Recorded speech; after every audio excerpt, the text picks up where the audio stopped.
ओम नमः शिवाय। जय श्री कृष्णा, जय श्री महालक्ष्मी नमः। मित्रों, ओम श्रीम ह्रीम श्रीम कमले कमलालय प्रसीद प्रसीदम। ओम श्रीम ह्रीम श्रीम महालक्ष्मी नमः। जय महालक्ष्मी। मित्रों, अगर आप भी अपने जीवन में गरीबी मिटाना चाहते हैं, अगर आप भी अमीर बनना चाहते हैं, अगर आप चाहते हैं कि आपका घर खुशियों से हमेशा के लिए भरा रहे, कभी आपके घर में कोई भी समस्या नहीं आए, तो इसके लिए इस वीडियो को पूरा ध्यान के साथ लास्ट तक जरूर देखिएगा। अगर ये वीडियो आपने मिस कर दिया या बीच में बंद कर दिया ना, तो माता लक्ष्मी से जुड़ी या अमीर धनवान बनने से जुड़ी एक महत्वपूर्ण काम की जानकारी से आप वंचित रह जाओगे और हमेशा जीवन में गरीब और कंगाल ही बनी रहोगे। तो चलिए वीडियो की तरफ आगे बढ़ते हैं। सबसे पहले तो मैं आपसे गुजारिश करना चाहूंगा कि मित्रों, इस वीडियो को लाइक करके कमेंट बॉक्स में जय महालक्ष्मी अवश्य लिखेगा। चलिए जानते हैं इस वीडियो में कि आखिर घर के किचन में क्या क्या ऐसी चीजें हैं जिनको नहीं रखनी चाहिए जिससे माता लक्ष्मी प्रसन्न रहे, या घर के किचन में ऐसे क्या काम है जिनको करने से या क्या काम है जिनको नहीं करने से आपके घर में हमेशा धन की कमी नहीं होगी। सबसे पहले तो मैं आपको बताना चाहूंगा कि आपके घर की रसोई यानी कि जो किचन होता है वो घर का एक अहम हिस्सा होता है। यहाँ पर माता अन्नपूर्णा का वास होता है। रसोई का संबंध घर परिवार की सुख शांति और समृद्धि से होता है और वास्तु शास्त्र के अनुसार रसोई में कुछ चीजों को भूलकर भी नहीं रखना चाहिए, नहीं तो घर में नकारात्मक एनर्जी का प्रवेश होता है जो आपके घर परिवार के जो वातावरण है ना उसको दूषित कर देता है और आपका विकास रुक जाता है। आपके घर में दरिद्रता यानी कि गरीबी और क्लेश वगैरह पनपने लगता है। अगर आप इस वीडियो में बताएगी कोई भी गलती आप भी अपने घर पर करते हैं ना, तो आपके घर में हमेशा चिक चिक चिक चिक बनी ही रहेगी। तो पूरी जानकारी जानते हैं। सबसे पहले तो आपको एक महत्वपूर्ण चीज बनना है ना, तो सबसे महत्वपूर्ण बात जो मैं आपको बता रहा हूँ कि घर के रसोई घर में यानी कि घर के किचन में कभी भी नहीं रखें कोई भी दवाइयाँ। जी हाँ मित्रों, आपको बता दें कि वास्तु शास्त्र के अनुसार किचन यानी कि रसोई में भूलकर भी कभी दवाइयाँ नहीं रखें। ऐसा कहा जाता है कि अगर आप अपने किचन में दवाइयाँ रखेंगे या कोई भी टेबलेट मेडिसिन वगैरह ये रखेंगे ना, तो आपके परिवार के सदस्यों में बीमारी बढ़ने की संभावना और भी ज्यादा होगी। आपके परिवार के सदस्यों का जो स्वास्थ्य है, हेल्थ है, वो खराब हो सकता है। इनके इलाज में काफी ज्यादा पैसा खर्च हो सकता है, जिससे आपके घर में आर्थिक संकट पैदा होगा। बहुत बार माताएं बहनें गृहिणियां क्या करती है कि जैसे उनके कोई भी ट्रीटमेंट चल रहा है, मेडिसिन चल रही है, तो वो ये सोचती है कि आधी देर तो वो किचन में रहती है माताएं बहनें, तो वो किचन में ही दवाइयां रख लेती है कि यहीं से ले लेंगे फटाफट। लेकिन यह गलती भूल कर भी नहीं करें, नहीं तो माता लक्ष्मी आपके ऊपर नाराज हो जाएगी और आपके घर में हमेशा गरीबी और कंगाली ही बनी रहेगी। तो ध्यान रखिएगा, ऐसी गलती कभी नहीं करनी है। चलिए दूसरी जो महत्वपूर्ण बात मैं आपको बताना चाहूंगा कि किचन में फ्रिज में भूल कर भी नहीं रखें गूथा हुआ आटा। जी हाँ मित्रों, कभी कभी लोग क्या करते हैं ना कि रोटी बनाने के बाद बचा हुआ जो आटा होता है गुथा हुआ, जिसको फ्रिज में रख देते हैं कि इसको बाद में काम में लेंगे। और वास्तु शास्त्र के मुताबिक ऐसा करना बिल्कुल भी ठीक नहीं होता है। अगर आप भी ऐसी गलती करते हैं, अगर आप भी गुथा हुआ आटा एक्स्ट्रा जो आपके घर में बच जाता है उसको फ्रिज में रखते हैं ना, तो आपके घर पर शनि और राहु का नकारात्मक प्रभाव पड़ता है और इससे कई प्रकार की हानि भी होती है। मित्रों, बहुत बार जो घर की गृह लक्ष्मी या गृहिणियां होती है ना कि शाम को कई बार आटा लगा देती है और इनको पता चलता है कि यार आटा तो बहुत ज्यादा हो गया। अगर सारे आटे की रोटियां बनाएंगे तो सासू मां डांटेगी कि इतनी ज्यादा रोटियां ठंडी रख दी, बेकार कर दी। फिर ये क्या करते हैं कि आटे को फ्रिज में रख देती हैं और दूसरे दिन सुबह उसको काम में ले लेती है। लेकिन यह गलती बिल्कुल भी नहीं करें। ऐसा करना बहुत ही ज्यादा अपशकुन और अशुभ माना जाता है। जिनके घर में, जिनके परिवार में किसी सदस्य की मृत्यु होती है ना, उनको पिंडदान करने के लिए गूथा हुआ आटा शाम को बनाकर रखा जाता है।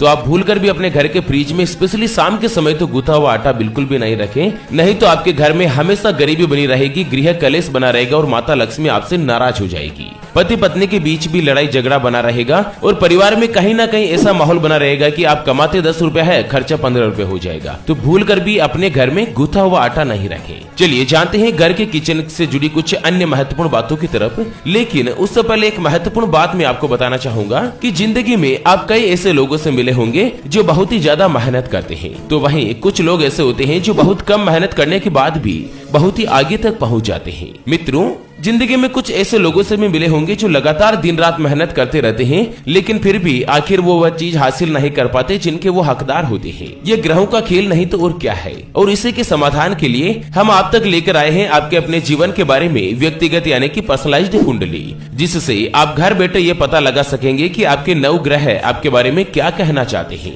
क्या आपकी कुंडली यानी कि किस्मत में कोई दोष तो नहीं? अगर दोष है तो वो क्या है और उसका समाधान क्या है, उसके बारे में कंप्लीट जानकारी अगर आप जानना चाहते हैं तो अभी जो स्क्रीन पर आपको व्हाट्सएप नंबर दिखाई दे रहे हैं, इनके ऊपर संपर्क करके आप हमारे ज्योतिष आचार्य गुरुजनों से व्हाट्सएप पर बातचीत कर सकते हैं और अपने भविष्य की कुंडली के बारे में जान सकते हैं। अगर आपकी कोई भी समस्या है जिसका आप समाधान ज्योतिष आचार्य गुरुजनों से चाहते हैं, जिससे कि आपके परिवार के सदस्यों की आपस में बनती नहीं है, आपका विवाह नहीं हो पा रहा है, लगातार रिश्तों की आप देख रहे हैं लेकिन कहीं पर कोई भी रिश्ता फाइनल नहीं होता, आपके ऊपर बहुत ही ज्यादा कर्ज बढ़ चुका है, आप कर्ज को नहीं चुका पा रहे हैं, आपके घर में हमेशा धन की कमी बनी रहती है, आपकी संतान आपका कहना नहीं मानती है, संतान का सुख आपको नहीं मिल रहा है, आपके बच्चे ही नहीं हो पा रहे हैं, या फिर आपके बच्चे का पढ़ाई में बिल्कुल भी मन नहीं लग रहा है, या फिर आप सरकारी नौकरी की बहुत समय से तैयारी कर रहे हैं लेकिन आपको सफलता नहीं मिल पा रही है। अगर कोई भी समस्या है और उसका आप समाधान चाहते हैं तो स्क्रीन पर जो आपको व्हाट्सएप नंबर दिखाई दे रहे हैं उसके ऊपर संपर्क करके आप हमारे गुरुजी से बात कर सकते हैं और अपने भविष्य की कुंडली के बारे में जान सकते हैं। ध्यान रखिएगा मित्रों, कुंडली के लिए 251 रुपए की दक्षिणा लगेगी गुरुजी की। चलिए अगली जो महत्वपूर्ण चीज जानते हैं, माता लक्ष्मी को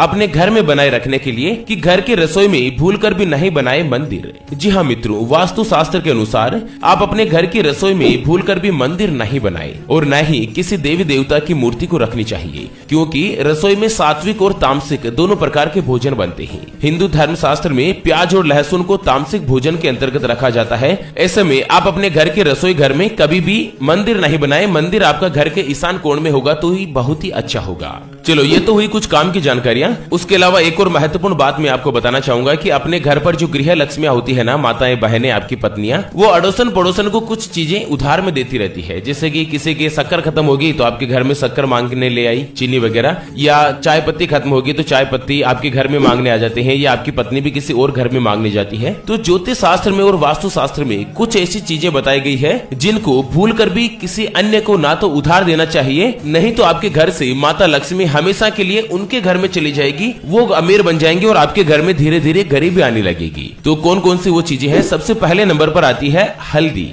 मित्रों, हिंदू धर्म में हल्दी को बहुत ही शुभ और लाभकारी माना गया है। अधिकतर शुभ काम में हल्दी का उपयोग किया जाता है। ज्योतिष शास्त्र के अनुसार हल्दी का सीधा संबंध बृहस्पति से है, इसलिए कभी भी भूलकर भी किसी को हल्दी उधार में नहीं देनी चाहिए। अगर आप भी ऐसा करते हैं ना तो आपको अपने करियर सहित वैवाहिक और आर्थिक संकटों का सामना करना पड़ सकता है। ऐसे में सावधानी बनाए रखिएगा। दूसरी महत्वपूर्ण बात आती है नमक की। जी हाँ मित्रों, ज्यादातर लोगों को पता होगा कि नमक का गिरना अशुभ होता है। नमक अगर जमीन पर गिर जाए ना तो भी यह बहुत ही ज्यादा अशुभ होता है। आप उसको वापस लेकर ना तो फेंकें और ना ही क्या है, अगर गलती से भी आपकी किचन में नमक गिर जाए ना तो उसको आप किसी कटोरी में इकट्ठा कर लें और फिर पानी में गलाकर उसे पानी में बहा दें। भूल कर भी नमक को नहीं फेंके, नहीं तो आपके घर में हमेशा अशांति बनी रहेगी। और ना ही नमक को किसी को उधार में देना चाहिए और ना ही नमक को उधार में लेना चाहिए, ये भी स्पेशल ध्यान रखिएगा, नहीं तो आपके परिवार में आर्थिक संकट का सामना हमेशा करना पड़ेगा। अगला जो पॉइंट आता है दूध यानी कि मिल्क। जी हाँ मित्रों, ज्योतिष शास्त्र के अनुसार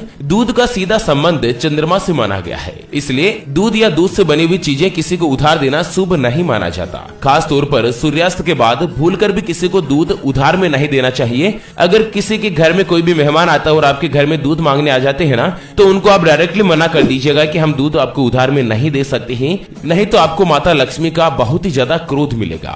और लास्ट बात मैं आपको बताना चाहूंगा आटा। जी हाँ मित्रों, आटा रसोई घर की मुख्य सामग्री होती है। अमूमन रसोई में आटा रहता है ना तब तक ही आपके घर में बरकत रहती है। तो घर की रसोई में कभी भी आटे को बिल्कुल खत्म नहीं होने दें। एक दिन या 2 दिन से बचा हुआ जो भी आटा आपके घर में रहेगा ना उससे पहले ही आप नया आटा पिसवा लें। अगर आपके घर के किचन में आटा 1 घंटे के लिए भी खत्म हो गया ना तो आपके घर से माता लक्ष्मी हमेशा आपका घर छोड़कर जा सकती है। ऐसे में ऐसी गलती भूल कर भी नहीं करें। स्पेशली माताएं बहनों की आदत होती है कि वो बिल्कुल खत्म हो जाती है ना कोई भी चीजें, तब अपने पतिदेव से या अपने घर के सदस्यों को बोलती है कि ये चीज लानी है। तो ऐसी गलती आप कभी मत कीजिएगा। ओके मित्रों, उम्मीद करता हूँ कि घर के किचन और वास्तु शास्त्र से जुड़ी इस महत्वपूर्ण जानकारी का अपडेट वीडियो आपको मिल गया होगा। वीडियो को लाइक जरूर कीजिएगा और अपने मित्रों के साथ फेसबुक और व्हाट्सएप पर शेयर भी कर दीजिए। और हाँ, आपको ये वीडियो कैसा लगा और आप कहां से ये वीडियो देख रहे हैं ये भी जरूर बताइएगा, ताकि हमारे को ये पता चल सके कि हमारा जो वीडियो है वो आखिर कहां तक पहुंच रहा है। तो चलिए इसी के साथ फिलहाल के लिए इस वीडियो को यहीं पर देते हैं विराम।